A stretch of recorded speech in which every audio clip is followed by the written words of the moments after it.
Sejam bem-vindos a mais um episódio do nosso podcast Saúde com Virtude.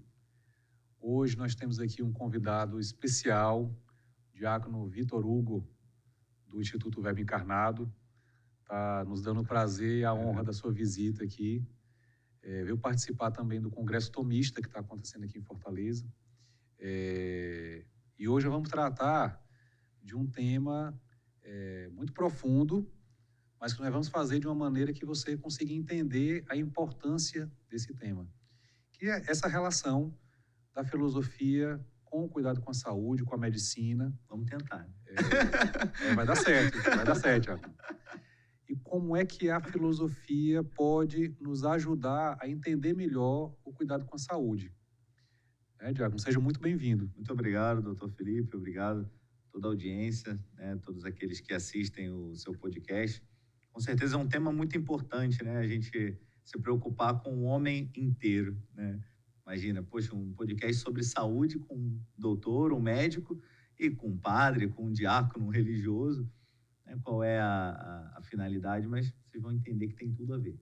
Tem tudo a ver. A filosofia de Santo Tomás de Aquino, até conversava com o doutor Felipe, eu estou convencido disso e cada vez mais eu vejo com a experiência, conversando com pessoas, alunos, pessoas que a gente tem a oportunidade de conversar sobre filosofia tomista, de ensinar alguma coisa, e a gente vê o poder que a filosofia tomista tem de operar na vida das pessoas transformações, assim, que a gente nem imagina, A gente só planta como que a semente, Eu ensino para o engenheiro um pouquinho de filosofia e depois ele vai falar, cara, o que você falou de filosofia tomista, olha só, na engenharia aqui, como que eu estou fazendo, como que mudou o meu tratamento com meus clientes, o meu trabalho, a minha vida pessoal.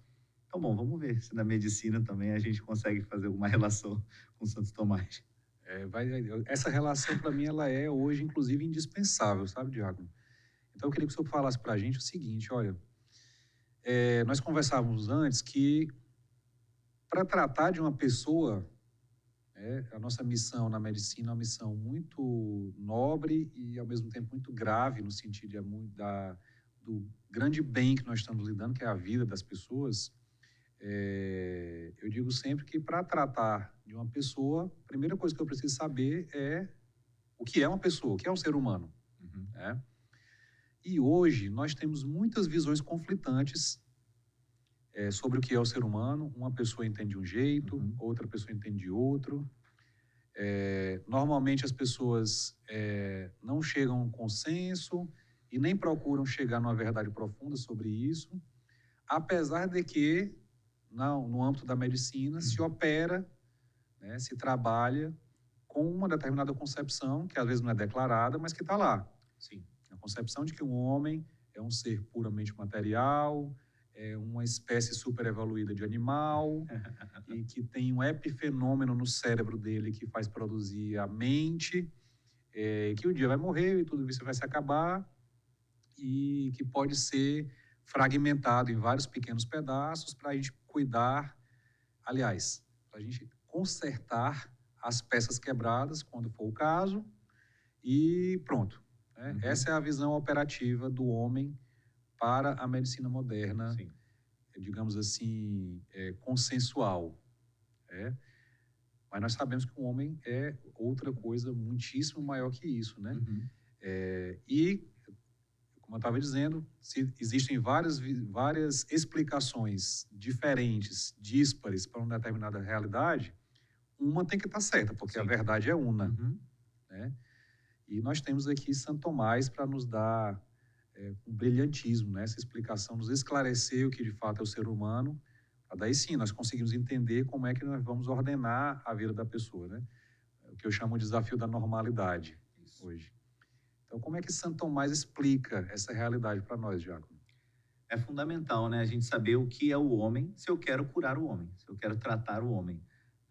Já começa por aí, um princípio. E depois uma resposta que vale de uma distinção importante, é que essa resposta, quem vai dar é o filósofo. Não cabe ao médico falar o que é o homem. Não cabe ao cientista particular, assim como eu não vou me meter num diagnóstico que o senhor dá depois de examinar o paciente, depois de ver um exame, porque de determinadas causas particulares, de determinados efeitos particulares, o senhor induziu a causa. Então, esse foi o estudo do senhor. Ao mesmo tempo, eu, não, como filósofo, não vou me contentar com as causas particulares. Mas quando eu vejo um efeito, eu vou continuar perguntando os porquês até chegar ao último. Essa é a diferença. A gente costuma ensinar nos nossos cursos, né, de filosofia, logo na introdução, isso, a diferença das ciências particulares, ciências experimentais, e das ciências filosóficas. A filosofia, ela vai se perguntar sempre pelas causas últimas de todas as coisas. Então, muitas vezes, a ciência e a filosofia vão coincidir no objeto material. Nós vamos estudar a mesma coisa.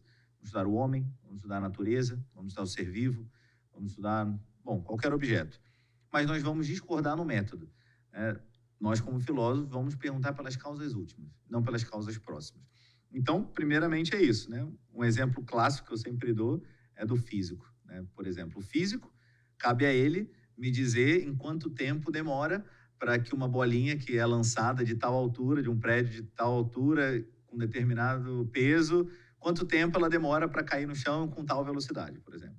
Mas não cabe ao físico, né, do jeito que a gente entende a física moderna hoje, né, não cabe a esse físico falar o que é o tempo, falar o que é um movimento, falar o que são essas variáveis, por exemplo, ato e potência, que vai justamente caracterizar um movimento, o tempo, que é um acidente da substância, e, portanto, está na substância, não fora dela. Uma série de coisas que a gente vai ver na filosofia da natureza, que era chamada de física, inclusive. Aristóteles tem um livro da física, que é a cosmologia filosófica, na verdade. Então, primeiro é isso. O que é o homem? Essa pergunta, feita por um médico, né, já representa que ele está no caminho certo. Ele está pegando os conceitos de onde eles devem realmente partir para, aí sim, fazer o que não cabe ao filósofo já fazer. Mas é como curar esse homem. Então, o homem, a gente tem várias definições, a gente pode tomar a clássica definição de um animal racional. E aí eu tento explicar o que é um pouco de racional, o que é um pouco do animal. É uma substância material, sensível e racional. São várias formalidades que a gente pode, em uma definição só, falar do homem. Aristóteles falava que a gente pode definir as coisas pelo seu gênero próximo e a diferença específica. Essa é a definição essencial de uma coisa. É raro a gente conseguir fazer a definição essencial das coisas, porque eu não sei. O gênero, às vezes, eu até sei o gênero das coisas. Sei se é um livro, se é uma mesa, uma espécie de gênero, móvel, ou não sei. A gente consegue o gênero, é um pouco mais fácil. Mas a diferença específica é mais difícil. O que diferencia uma espécie da outra dentro do mesmo gênero? O que a gente consegue, na maioria dos casos, é fazer definições descritivas. Então, um animal, por exemplo, o gato. Eu vou falar, por exemplo, gênero próximo, animal. A que tipo de animal? Qual é a diferença do gato para todos os outros animais? Qual é o grau de sensibilidade, o grau de participação no ser que esse gato tem, como que um código de barras que ele tem ali que o marca, seria um grau de sensibilidade, X. No caso do homem, a gente tem um nome racional. No caso do gato, eu não tenho um nome. Felinidade, gatilinidade, não tem um nome para a definição perfeita. Então, eu vou descrevendo. Falando, é um animal que tem, não sei, 4 patas, que é um felino, que tem um bigodinho assim, que faz tal... Começa a descrever as suas operações. No caso do ser humano, a gente pode também descrever as suas operações, mas nós sabemos perfeitamente a diferença específica do homem. Somente o homem é racional. Dentre todos os animais, somente o homem é racional.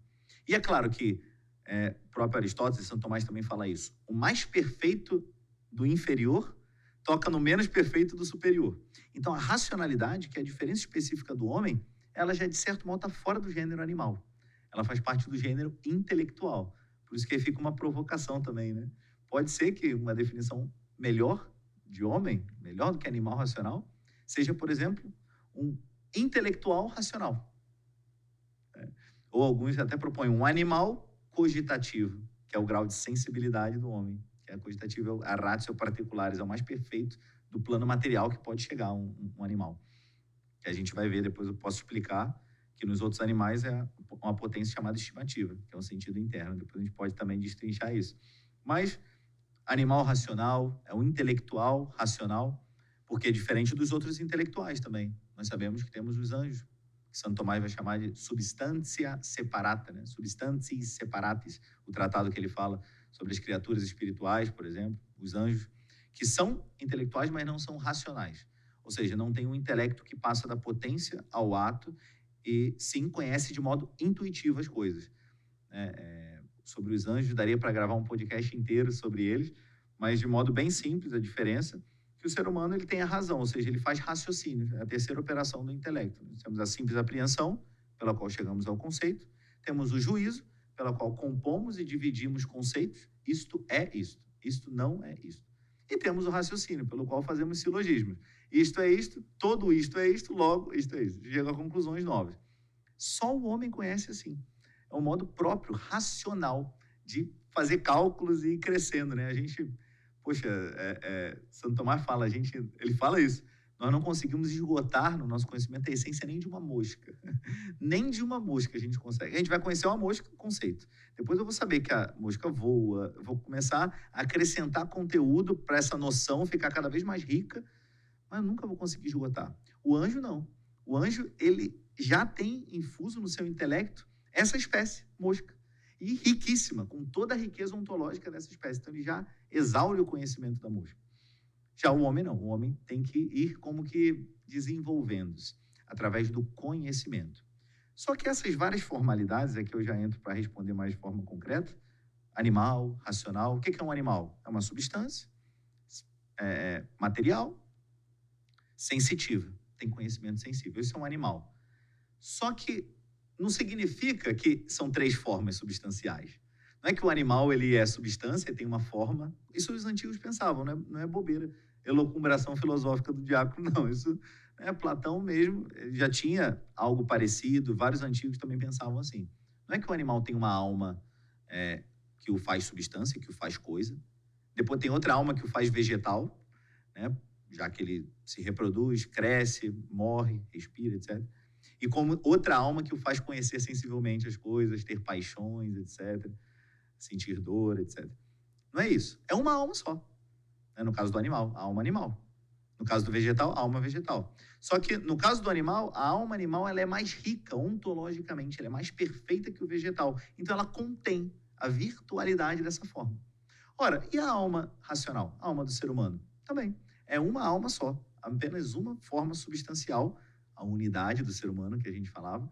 E essa forma unifica virtualmente todas essas outras formas na humanidade. Então, eu sou homem, ponto. Isso é o que eu sou, porque a minha forma é a forma humana. Eu tenho uma alma humana. É o meu princípio de especificação. O que me faz ser homem é a minha forma, a minha alma. Né? Então, sou homem. Porém, dentro da humanidade, eu tenho todas essas virtualidades. Né? E eu não posso ignorá-las. Porque ignorá-las e querer tratar somente um aspecto, né? Eu não sou muito versado na parte da medicina, mas na breve descrição que o senhor fez, do pensamento de muitos médicos ou de muitos cientistas, né, da medicina, dos biólogos, etc., me parece que muitos médicos tratam o ser humano como se fosse um animal. Se preocupam muito com essa formalidade animal, mas esquecendo, por exemplo, da sua alma imortal, da sua alma espiritual, né, que tem potências superiores. Então, a unidade de formas eu vejo que é algo fundamental para que a gente possa tratar, já dando uma dica, né, para o senhor, né? Que o homem é um animal racional. E o que isso implica na clínica? Né? Imagino que te deu uma dica de que o ser humano é uma coisa só, há uma unidade. Então, eu não posso ignorar nenhum desses âmbitos, nenhum desses aspectos. E conhecer o homem de verdade vai implicar conhecer cada uma dessas formalidades. Então, por exemplo, por ele ser animal, depois eu posso explicar, né? Ele vai ter sentidos internos, sentidos externos, né? Por ser racional, ele vai ter intelecto, vai ter vontade. E qualquer uma dessas partes pode dar problema, né? E aí ele vai buscar o senhor no consultório, né? Então, basicamente, uma introdução, acho que filosofia é isso. Uma coisa muito interessante, pessoal, vocês veem o quão distante nós estamos hoje do que os antigos já sabiam, que os medievais sabiam muito mais, né? E hoje, por uma série de processos históricos, a nossa visão do homem ficou essa coisa reduzida, né, diminuída. E isso tem sérias implicações, né? Porque até para entender o que é um animal, você veja que quando a gente perde a gente corta esse cordão umbilical com a realidade, com a filosofia realista, a gente perde a capacidade até de entender as realidades mais básicas. A pessoa diz, olha, o médico hoje, o cientista que trata do ser humano, ele trata do ser humano como se fosse um animal. Mas ele nem entende o que é um animal verdade. mais. Porque, por exemplo, vou dar um exemplo bem fácil de entender. Muitas vezes se considera que um animal é como uma máquina, que tem várias peças e que funcionam de uma maneira mais ou menos independente, que se você quebrou a peça, você vai lá e conserta aquela Bota peça. outra, Que pode até ter uma conexão com outra, então você vai ter que tomar um cuidado para não cortar o fio da outra. Mas a gente reduz um organismo vivo a uma máquina. Mecanicismo. Desde o ponto de vista, né, do organismo inteiro, até quando você vai estudar citologia. Você vai como se fossem pedacinhos, né? E quando a gente vai estudar isso do ponto de vista filosófico e mesmo na prática, a gente vê que não é nada disso. Mesmo a realidade animal. Sim. E uma coisa muito interessante para não esquecer desse detalhe também, e aí aqui já fazendo a meditação de toda essa explicação que o senhor deu, tem um adágio, hoje infelizmente esquecido na medicina, mas que era muito repetido pelas várias gerações de médicos, que era assim, quem só sabe medicina, nem medicina sabe. Acho fantástico esse adágio. Profundo. Porque, de fato, é isso, né? A gente está lidando com uma realidade extremamente complexa, que é o ser humano. Tem uma santa que eu sigo muitíssimo, que é Santa Hildegarda, e ela enfatiza muito nas obras dela essa realidade do homem como um resumo da criação, né? Que nós participamos de todas essas formalidades, como você explicou, isso. E Santo Tomás explica tão bem, né? Então não dá para reduzir o ser humano a um conjunto de peças que você pode rearranjar de uma maneira mais conveniente. E eu chamo a atenção aqui, especialmente para os colegas médicos. Tá? Esse episódio é muito importante para que os médicos entendam que o ser humano que nós estamos cuidando não é isso que nos foi ensinado. Não é só isso. Aliás, não é isso, né? Não é um conjunto de peças independentes. E também para os pacientes, para as pessoas entenderem que, olha, você, que a gente fala no consultório, você não é só isso, você é muito mais que isso. E quando você adoece, não é um pedaço de você que adoece nunca. Quem adoece é você, é a pessoa. Você pode estar... o modo como você vai adoecer vai variar muito. Então, você está sentindo uma dor no estômago, o que é que essa dor no estômago significa para você? É que é só uma peça que está errada lá no seu estômago, que eu preciso dar uma ferramentazinha na forma de comprimido, ele vai lá e conserta aquela peça? Ou aquilo tem uma série de relações com toda a sua vida, com todo o seu ser, né? Então, eu queria que o senhor explicasse também como é que funciona essa unidade do ser humano, né? Exatamente. Então, assim, tem uma distinção muito, muito simples, que dá para... Acho que dá para convencer o pessoal disso. É assim, o ser humano ele é uma substância. Vamos começar dos animais. Os animais também. Animais, vegetais, ou até os minerais também. Uma barra de ouro, seja o que for. A gente poderia aplicar os critérios de substancialidade para ir vendo o que é substância e o que não é, mas substância, primeiramente, também convém aqui fazer aclarações dos termos. Hoje, substância ainda mais para médicos, né? Eles não vão me entender. Vão pensar que substância é o que está na tabela periódica lá, né? Substância é o que eu jogo num balão de ensaio, tudo. Não é bem isso. Substare, estar abaixo, né? Substância é aquele substrato, é o sujeito, subjectum, sujeito, é o que está abaixo. Abaixo do quê? Abaixo dos acidentes. Então, substância é aquilo que, por sua essência, compete ser em si e não em outro. O homem, por exemplo. Eu não existo em outra coisa, eu existo em mim. Eu tenho essa existência. Já, por exemplo, um acidente meu, por exemplo, a cor da minha pele. A cor da minha pele é uma substância? Não. A cor da minha pele não existe em si, mas compete pela essência dela existir em outro. Em quem? Na substância. Ela é minha. Ela é um acidente meu, né? Uma qualidade sensível da minha pele, no caso. Então, primeiro isso, a substância. Agora, como é que eu sei o que é substância e o que não é? Tem vários critérios, mas de modo geral, fica muito claro a diferença entre uma substância e um conjunto de substâncias. Primeiro, uma substância, ela tem uma matéria e uma forma. A matéria, ela é um princípio de desorganização. A matéria por si só, isso a própria ciência moderna comprova, né? Tem a segunda lei da termodinâmica, se eu não me engano, o princípio de indeterminação de Heisenberg, que diz que, por experimento ele diz isso, que quanto mais fundo a gente chega na matéria, né, no átomo, partículas subatômicas, quarks, leptons, etc., quanto mais profundo, maior o grau de desordem, né? Eu lembro que na minha época de ensino médio, eu lembrava que eu estudava, quando eu estudei os elétrons, o movimento dos elétrons, a gente tinha um orbital, né? Eu lembro que o professor falou, olha, o orbital não é necessariamente onde vai estar o elétron, mas é a probabilidade maior, porque a rota dele é meio caótica, né? Então, existe uma incerteza, existe uma indeterminação muito grande. Então, qual é a moral que os físicos modernos, que a física quântica chega na conclusão? Que a matéria é um princípio de desordem, é um princípio de desorganização, de separação. Ora as bolas. Mas nós vemos que as coisas estão organizadas. As coisas estão juntas, estão unidas, estão operando. Olha o ser humano, né? Olha o espetáculo que é um corpo de um ser humano, o sangue fluindo perfeito, o coração bombeando e as células. Veja, por exemplo, um relato da descrição da síntese proteica, gente, que coisa absurda, né?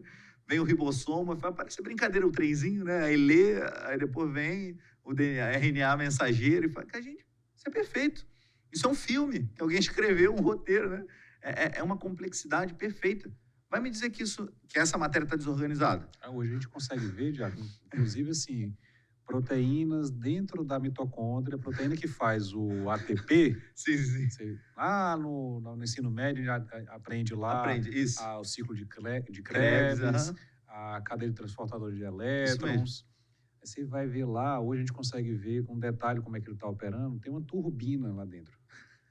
Ela tem um movimento rotacional e aí desse movimento se faz o transporte do elétron para poder ter uma carga de energia para ser usada em outros processos dentro da célula. Ou seja, tudo perfeito. Se qualquer um desses processos falha, a cadeia de produção falha, você não vai conseguir fazer a proteína, você não vai existir.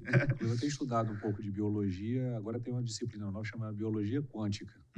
Tentando entender como é que os processos da física quântica se aplicam no estudo do organismo vivo. Fantástico. Você vê que, por exemplo, tem canal de íon que é uma pergunta muito básica, né? Olha, esse canal só deixa passar esse tipo de íon. O íon que é menor não passa. E aí? Se fosse só um tubo mecânico, ele permitia qualquer coisa menor do que aquela passar, né? Mas não, ele é ultra seletivo porque tem um processo quântico ali que é extremamente seletivo. Não, esse canal aqui é para esse íon passar desta maneira, ou seja, nestas condições. Existe uma ordem. É, assim, completamente irracional quem quer provar o contrário. Mas se a ciência me prova que a matéria é princípio de desordem e a mesma ciência me prova que a matéria está ordenada aqui e agora, ora, é necessário um outro princípio, que não é a matéria, outro princípio fora da matéria, superior, que vai ordenar essa matéria e mandar nela, para que ela possa agir não aleatoriamente, mas agir de determinado modo.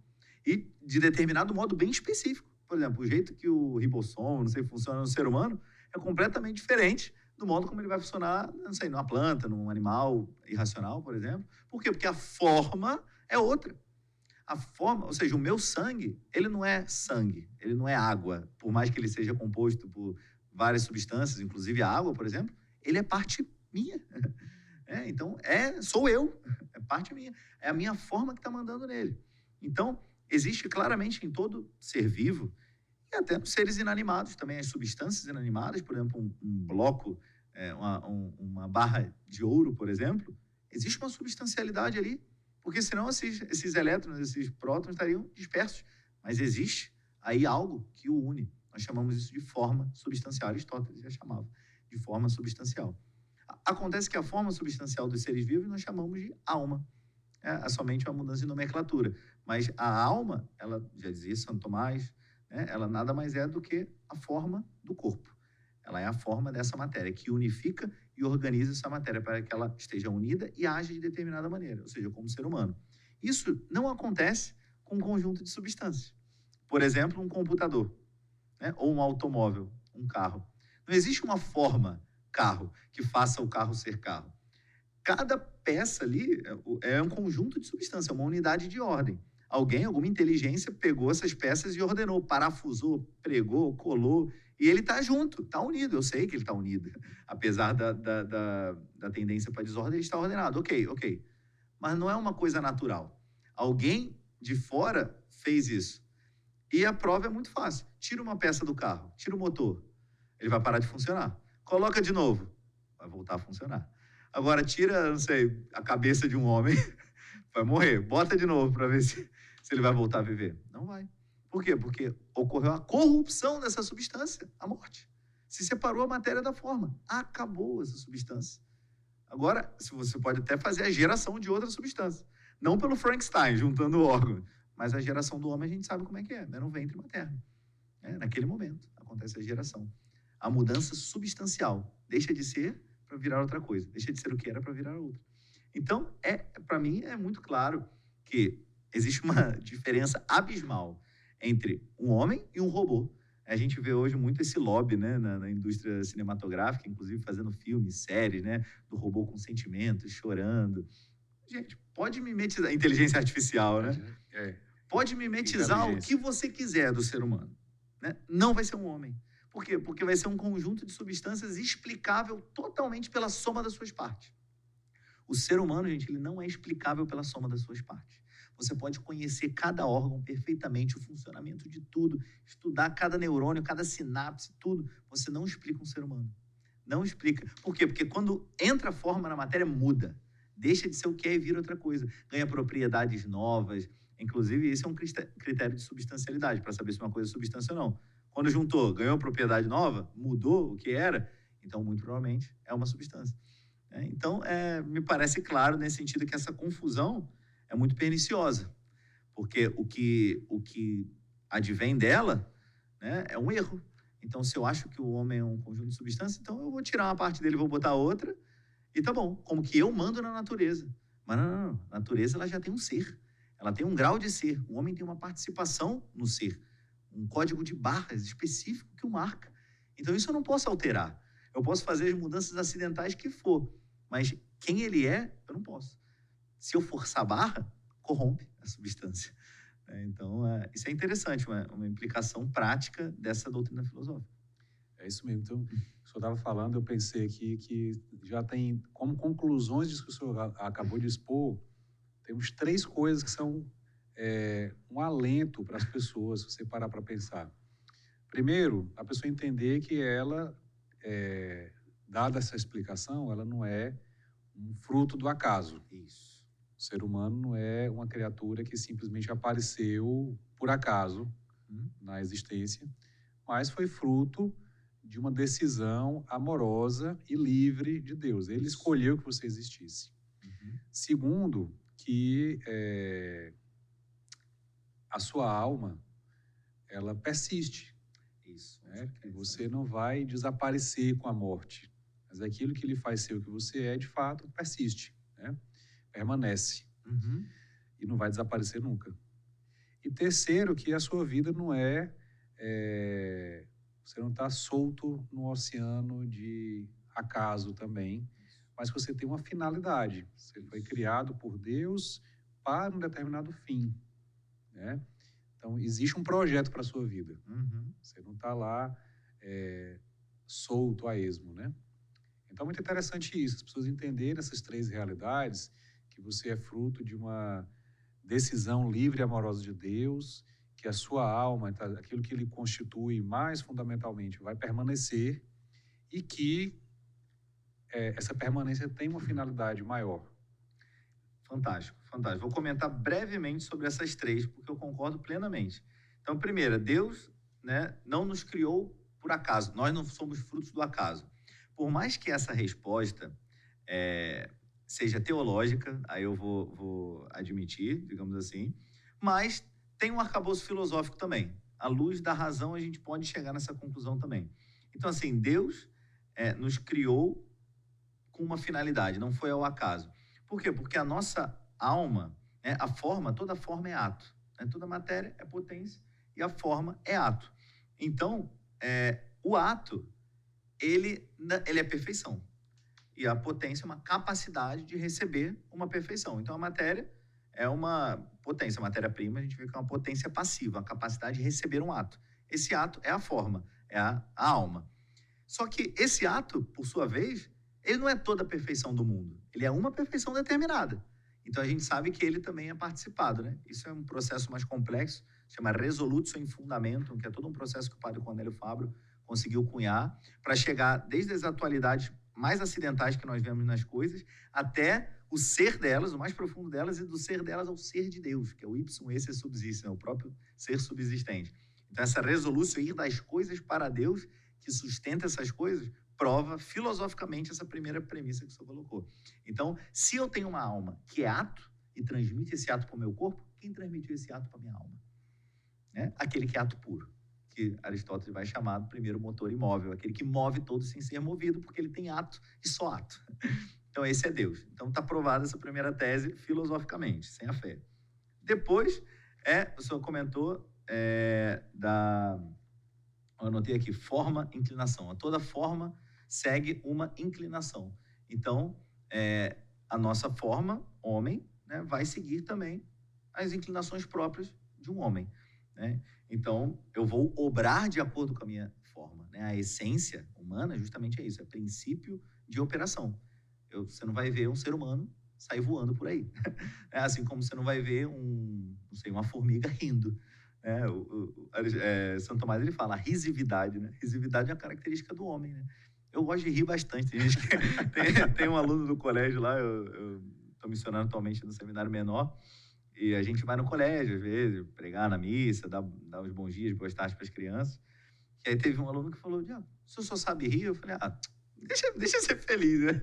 Eu gosto de rir. A risividade é uma característica do ser humano, própria da essência humana. Isso é fantástico.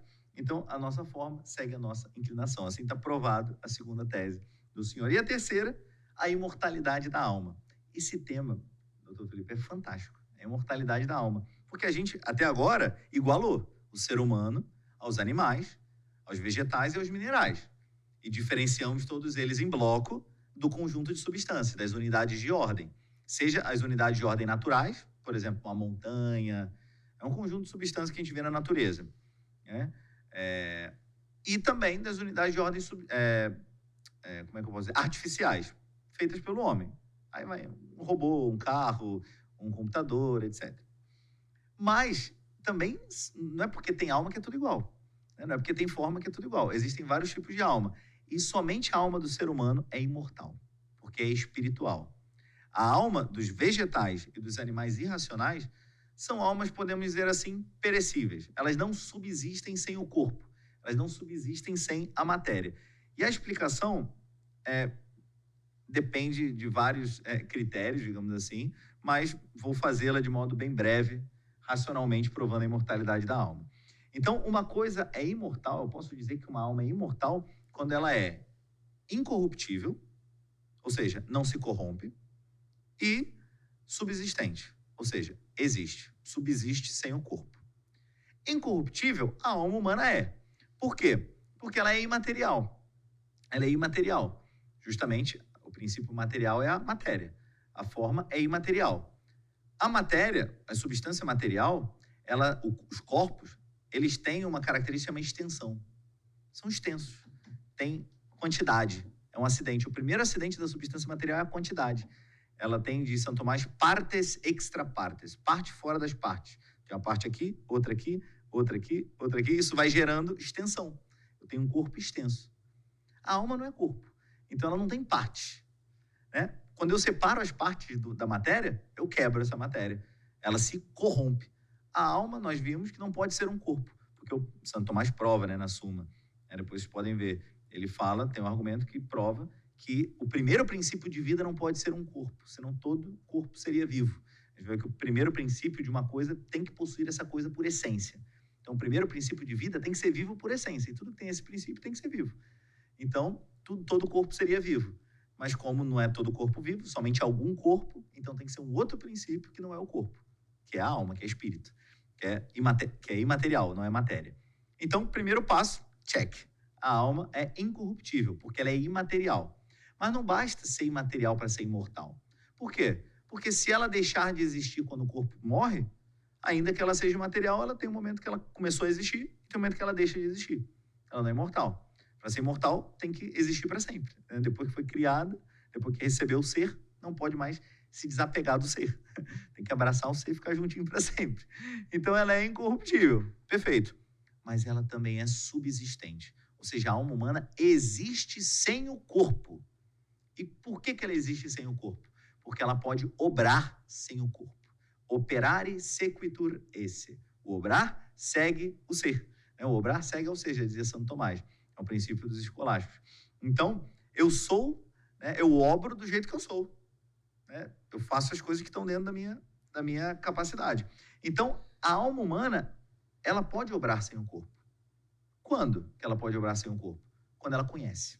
No conhecimento intelectual. Quando a gente abstrai, toda a teoria da abstração de Aristóteles e Santo Tomás, quando a gente conhece a essência de uma coisa material, né?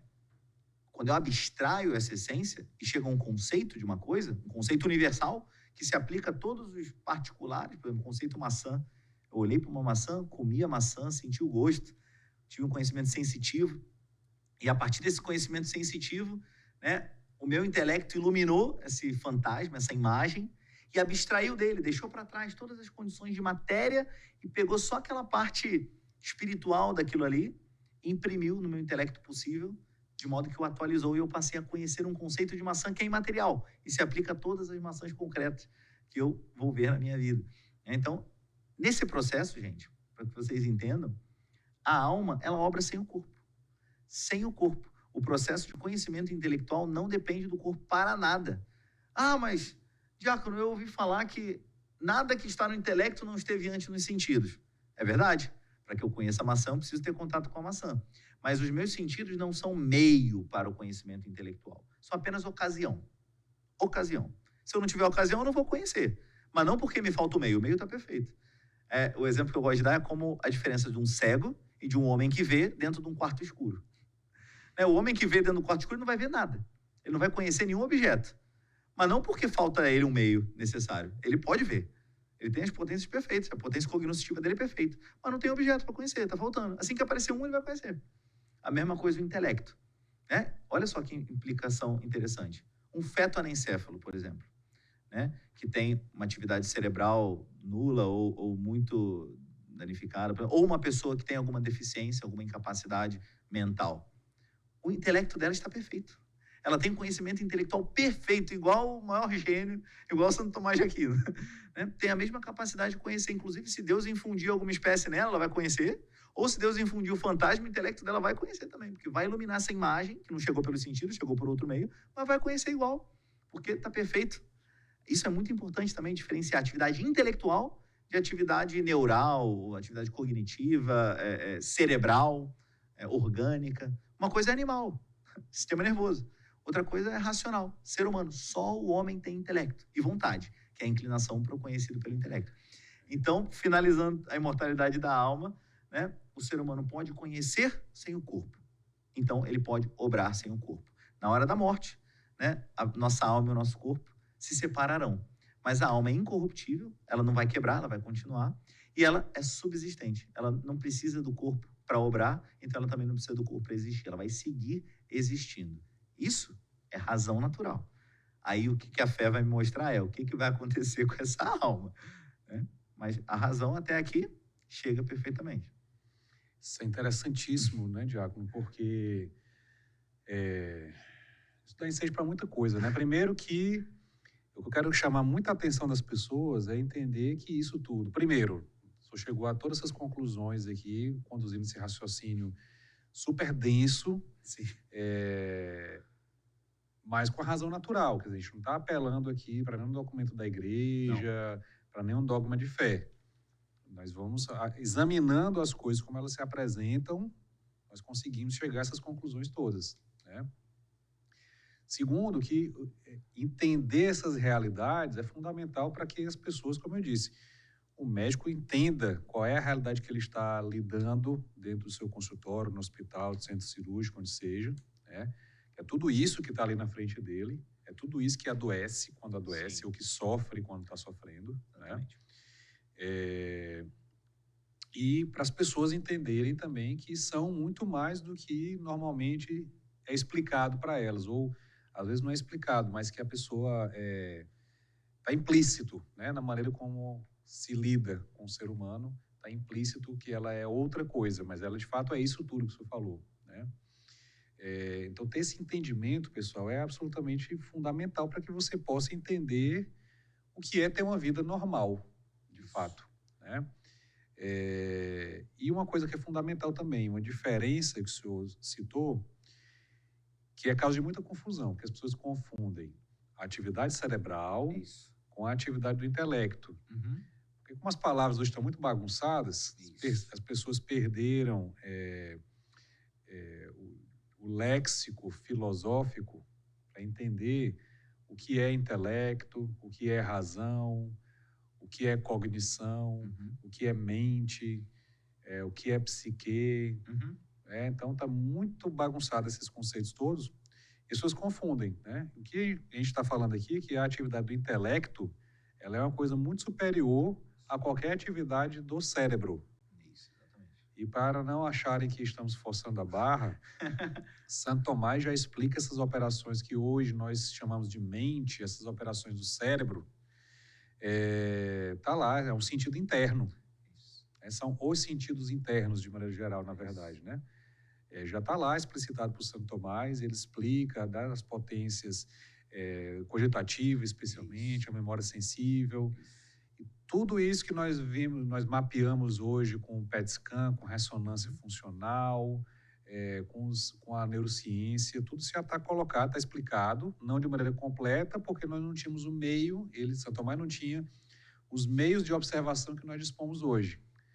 Mas a estrutura geral do ser humano está lá explicada. E hoje nós consideramos que sabemos mais detalhes, aquela diferença clássica de informação e conhecimento, né? Nós estamos informados de muito mais detalhes a respeito do funcionamento do cérebro, por exemplo, mas nós conhecemos na prática hoje muito menos do que é a essência do ser humano, né?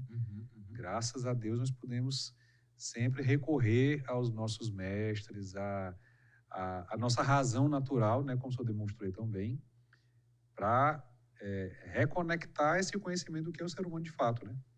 Isso. Aí simplesmente uma aclaração, assim, né? O intelecto, ele nunca, na prática, né? Isso vocês vão ver no consultório, nos casos, ele nunca vai agir sem o corpo, né? Também não é que a gente precisa ir para o outro extremo, né? E como se fosse que existe um fantasma dentro de mim que obra de um jeito e meu corpo obra de outro. É uma unidade mesmo. Então, assim, na prática, é claro que o intelecto, ele vai agir, até porque ele é imaterial, então ele não age no tempo, né? Não é que primeiro eu vejo, depois eu sinto, depois eu conheço intelectualmente. Então, na hora. Então, é claro que se eu meter uma ressonância magnética, eu vou ver o meu corpo trabalhando também durante o meu conhecimento intelectual. É por isso que quando a gente estuda, a gente cansa. Né? Eu sento na cadeira para estudar, entra grego, tabela de grego na minha frente.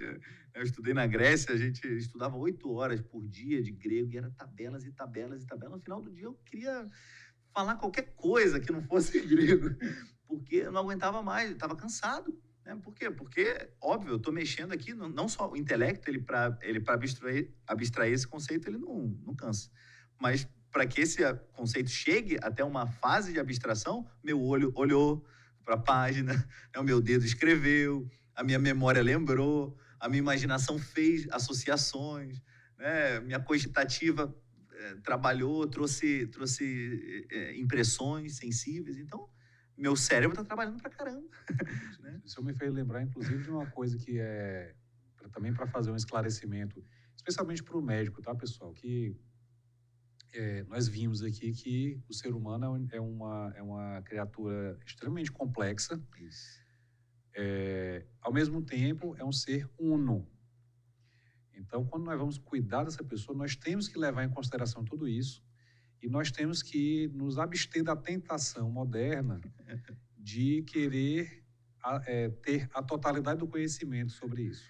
Como o senhor mencionou, Santo Tomás já explicou isso há 800 anos atrás. Nós não vamos esgotar todo o conhecimento da essência, nem sequer de uma mosca, que dirá de um ser humano. Então, nós precisamos ter essa inteligência prática de entender esta realidade é extremamente complexa, nós sabemos muito sobre o ser humano, mas ao mesmo tempo é uma realidade una. Eu não tenho como abarcar todo esse mistério que está por trás da essência do ser humano, muito menos do que é a essência desse ser humano concreto que está aqui na minha frente, desta pessoa. Isso. Mas, ao mesmo tempo, eu tenho que levar em consideração tudo isso se eu quiser entender minimamente como eu posso ajudar essa pessoa Sem dúvida. a ficar bem, né? Desde o ponto de vista físico, porque só que o senhor explicou já é para dar muito a pensar, né, para as pessoas de como é que a gente encara o funcionamento mesmo do corpo. Isso. Mais ainda, como é que se dá as operações da alma. E mais ainda, como é que se dá isso na unidade da pessoa, né, na unidade de um ser humano concreto. Isso mesmo. Então, a gente tem que ter essa diria assim, uma dose de... Realismo. Tem que ter muito realismo. O realismo ele precisa de uma dose muito grande de humildade para a gente estar aberto à realidade. Mas de uma realidade que nós, no final das contas, sabemos que não vamos abarcar na totalidade. Ao mesmo tempo, uma certa ousadia de procurar entender o máximo possível dessa realidade. Sim. Filosofia, é buscar as causas últimas. A humildade caminhar na verdade, mas mesmo assim a verdade tem que ser conhecida. Então, a própria filosofia, é uma parte, né? Hoje também é outra confusão, porque quando o pessoal fala de filosofia, a pessoa já sai correndo, porque isso aí tudo é confusão, ou não, isso aqui é coisa do passado, isso aqui é uma coisa que está ultrapassada, isso aqui já não serve mais para nada. E eu gosto sempre de meditar as coisas na etimologia das palavras, e o amor à sabedoria, né, o amor ao saber profundo das coisas, é uma coisa que é própria do ser humano. Então, nunca vai deixar de existir, nunca vai estar ultrapassado, nunca vai estar obsoleto. Pelo contrário, é cada vez mais necessário. E hoje em dia, com o acúmulo de informações que nós temos, sem a filosofia, pessoal, a gente vai ficar perdido. Isso. E essas falácias, né, que falam da filosofia, hoje em dia, infelizmente, a filosofia virou coisa de maluco, né? Talvez um adolescente, um jovem vai entrar na faculdade, você vai fazer qual faculdade? Filosofia. Você fala, vixe, você está bem? Você está usando alguma coisa? Já tem até a desconfiança. Gente, isso é nada mais contrário ao que é realmente a vocação da filosofia. A filosofia é o amor à sabedoria, é justamente conhecer o mais profundo de todas as coisas. Eu adoro conversar com as pessoas, sejam elas quem forem, assim, principalmente quando eu vejo que elas gostam do que fazem, né? Seja um médico, um engenheiro, um advogado. Eu vejo que se ele gosta, um economista, né? Se ele explica com paixão aquilo ali, eu paro para ouvir, porque é uma fatia da realidade que me interessa. Eu lembro que no seminário a gente fez uma saída, a gente faz algumas saídas culturais, assim, e fizemos uma, se eu não me engano, era no campus da USP, no seminário em São Paulo, para visitar um acelerador de partículas e um laboratório também, várias coisas assim. E imagina, 50 seminaristas aí, estudantes de filosofia e de teologia, a gente laboratório de física, de química quântica, sei lá, e o doutor ali da universidade explicando pra gente. Cara, e a gente bombardeava ele de perguntas. A gente que é leigo, né, no assunto, perguntava, e ele ficou impressionado. Ele falou, nossa, vocês têm muito interesse e têm conhecimento, ele falou, vocês conhecem, porque é a realidade. Eu me interesso por conhecer a realidade. Se são elétrons, se são prótons, eu quero conhecer como que funciona. Essa é a atitude do filósofo. O filósofo é esse, é aquele que investiga a realidade para conhecer por amor, para amá-la, conhecer o que ela é. Nada mais contrário a essa concepção de que o filósofo é aquele cara que se preocupa com elucubrações assim, imaginárias. Mas também não é à toa, né, que pensam isso. É fruto de filosofias falsas, filosofias imanentistas, filosofias idealistas, né? Podemos fazer todo o recorrido, princípio de imanência desde os medievais, Guilherme de Ockham, Duns Scoto no início, depois os tomistas formalistas, até cair na modernidade, com Descartes, Kant, Hegel e os modernos, pós-modernos. Então, assim, tem uma raiz também a coisa. Mas, repito, nada mais contrário à vocação do filósofo, né? E uma última coisa também interessante, o senhor falou, né? A explicação muito densa, é densa mesmo, né? A gente está tratando do maior filósofo de todos os tempos. Não dá para fazer resumão em 90 segundos, né? Santo Tomás resumido aqui em 90 segundos, não existe. Eu não vou enganar você, né? Santo Tomás sem complicação, descomplica Santo Tomás. É impossível, né? Gente, a verdade é dura, é profunda. Tem que estudar, né? Tem que se esforçar, é ascética a coisa. Porém, quero alentar-vos, né? Vale muito a pena, vale muito a pena. E, assim, não é tão difícil, sabia? É difícil, depois que você estuda Santo Tomás, você entende, difícil é estudar os modernos. A gente no seminário, quando fazia prova de filosofia contemporânea, filosofia moderna, a gente tinha que ler, nossa, era um martírio, a gente vencia esse martírio para ter o conhecimento, passar na prova, mas depois, quando voltava a estudar Santo Tomás, nas outras matérias, a gente, ufa, que alívio, né? Voltei a entender as coisas. Porque eu voltei a ler alguém que me explica as coisas de verdade, que faz silogismos que fazem sentido, que são lógicos, que não inventa a roda, mas que faz a roda andar. Então, nesse sentido, Santo Tomás, ele é muito simples. É claro que existe uma certa complexidade pelo gap temporal, né? Quantos anos, né? É um autor que escreveu há mais de 800 anos, em outro contexto, em outro idioma.